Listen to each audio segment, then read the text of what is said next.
बोले श्री सदगुरु भगवान की जय। बोले श्री गणपति महाराज की जय। बोले श्री गौरी शंकर महाराज की जय। बोले श्री लक्ष्मी नारायण भगवान की जय। पिछले कुछ दिनों से लगातार ये प्रश्न मुझसे पूछा जा रहा है कि अब की बार श्राद्धों के 1 महीने बाद नवरात्रि क्यों प्रारंभ हो रही है। वैसे तो नवरात्रि श्राद्धों के अगले दिन से ही प्रारंभ हो जाती है, तो मैंने सोचा इस विषय पर शंका का समाधान किया जाए। तो आइए हम इसे समझते हैं। हिंदू गणना पद्धति, जिसको हम भारतीय सनातन गणना पद्धति भी कहते हैं, बहुत ही वैज्ञानिक और सूक्ष्म है। इसकी गणनाएं बड़ी सूक्ष्म है, इसलिए सामान्य जन को यह जल्दी में समझ नहीं आती। विश्व के जितने भी पंचांग, जिन्हें हम आजकल कैलेंडर कहते हैं, वो स्थूल गणनाओं पर आधारित हैं कि 1 महीने में 30 या 31 दिन होंगे, या साल में 1 महीना होगा जिसमें 28 दिन होंगे, आदि आदि आदि।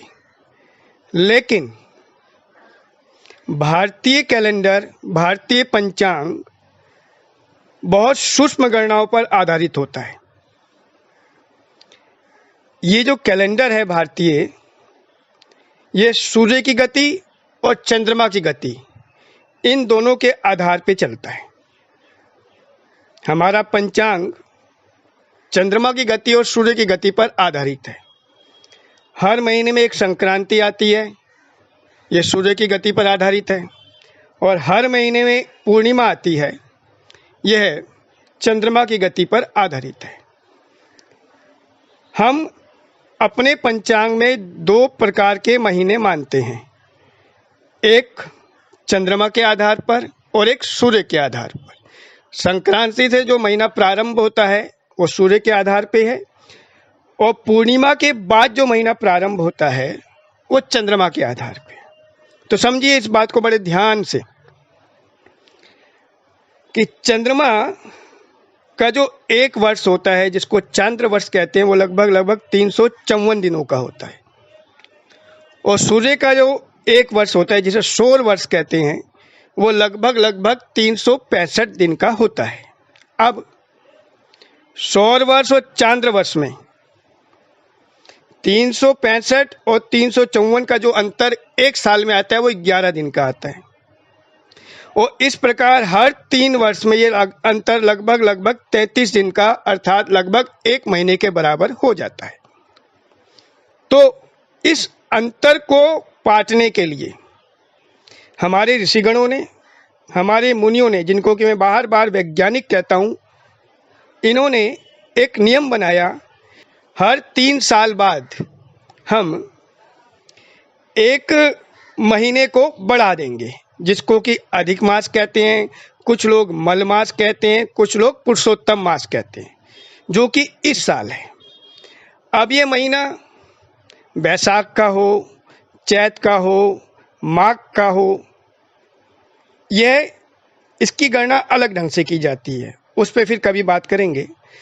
तो 3 साल बाद जो 1 महीना बढ़ता है, उस 1 महीने के बढ़ने के कारण इस बार जो नवरात्रि है श्राद्धों के 1 महीने के बाद है। अब श्राद्ध आश्विन मास में आते हैं। हिंदू महीनों के नाम भी चैत, बैसाख, जेठ, आषाढ़, उनके लिए फिर एक बार बात करेंगे। तो जो श्राद्ध आते हैं वो आश्विन मास में आते हैं। तो अब की बार आश्विन मास के बाद, श्राद्धों के बाद अधिक मास की गणना आई है। तो इस 1 महीने के अंतर के कारण जो नवरात्रि है वह श्राद्धों के 1 महीने के बाद आएगी। अब एक बात ध्यान देने योग्य है कि ये जो आश्विन मास में अधिक मास आया है, जिसको हम पुरुषोत्तम मास भी कहते हैं, ये 19 साल बाद आया है। इससे पहले 2001 में आया था। और लीप ईयर में 2020 लीप ईयर है, लीप ईयर में ये जो आश्विन मास आया है, यह लगभग 160 साल बाद आया है। इससे पहले 1860 में आया था। तो इस प्रकार इस अधिक मास का, इस एक महीने के अंतर का एक वैज्ञानिक पक्ष। अब इसका एक आध्यात्मिक पक्ष यह है कि इस मास में हिंदू मान्यताओं के आधार पर व्यक्ति को धार्मिक चिंतन, मनन, ध्यान, योग आदि करना चाहिए, जिससे वो अपनी आध्यात्मिक उन्नति कर सके और उसका मन और तन निर्मल हो, उसके अंदर एक तरह की सकारात्मक ऊर्जा भरे। तो हर 3 साल बाद इस एक महीने में व्यक्ति इस चिंतन मनन को करके अपने अंदर सकारात्मक ऊर्जा का प्रवेश कर सकता है। ये हुआ इसका आध्यात्मिक पक्ष। एक धार्मिक पक्ष यह है, पौराणिक पक्ष यह है कि पुराणों में कथा आती है कि हिरण्यकश्यप ने जब ब्रह्मा जी से ये वरदान मांगा कि मैं अमर हो जाऊं, तो ब्रह्मा जी ने उस वरदान को देने से मना कर दिया। अन्य वरदान मांगने को कहा, तो हिरण्यकश्यप ने वर मांगा कि इस संसार में ना कोई नर मार सके, ना नारी मार सके, ना पशु, देवता या असुर, कोई नहीं मार सके। और वर्ष में जो 12 महीने हैं, उन 12 महीनों में भी उसकी मृत्यु ना हो, ना दिन में हो, ना रात में हो, ना किसी अस्त्र से हो, ना किसी शस्त्र से हो, ना घर में मारा जाऊं, ना बाहर मारा जाऊं, ना सुबह मारा जाऊं, ना रात में मारा जाऊं। इस तरह से उसने ये वरदान ब्रह्मा जी से मांगा। ब्रह्मा जी ने तथास्तु कहा। तो हिरण्यकश्यप को लगा कि मैं तो अमर हो गया। तब भगवान ने नरसिंह अवतार लेकर आधे पुरुष और आधे सिंह के रूप में प्रकट होकर शाम के समय देहरी के बीच में अपने पैरों के ऊपर रखकर, घुटनों के ऊपर रखकर और अधिक मास के समय में उसका उद्धार किया था और उसे मृत्यु के द्वार भेजा था।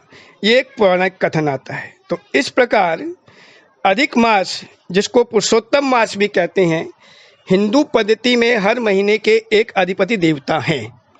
तो कोई भी देवता इस मास का देव बनने के लिए जब तैयार नहीं हुए, तो भगवान विष्णु ने कहा कि मैं इस मास का देव बनता हूँ और मेरे नाम से इस मास को पुरुषोत्तम मास कहा जाएगा। तो इस प्रकार से पुरुषोत्तम मास भी कहते हैं, अधिक मास भी कहते हैं। और हिंदू पद्धति में शुभ कार्यों का इसमें निषेध किया गया है कि विवाह आदि, मुंडन आदि इस महीने में नहीं होने चाहिए, जिस कारण से इसको मल मास भी कहते हैं। तो इस प्रकार यही एक कारण है कि इस बार श्राद्धों के बाद 1 महीने के बाद नवरात्रि आ रही है। मेरे ख्याल से आपकी शंकाओं का समाधान हो गया होगा। बहुत बहुत धन्यवाद, बहुत बहुत धन्यवाद।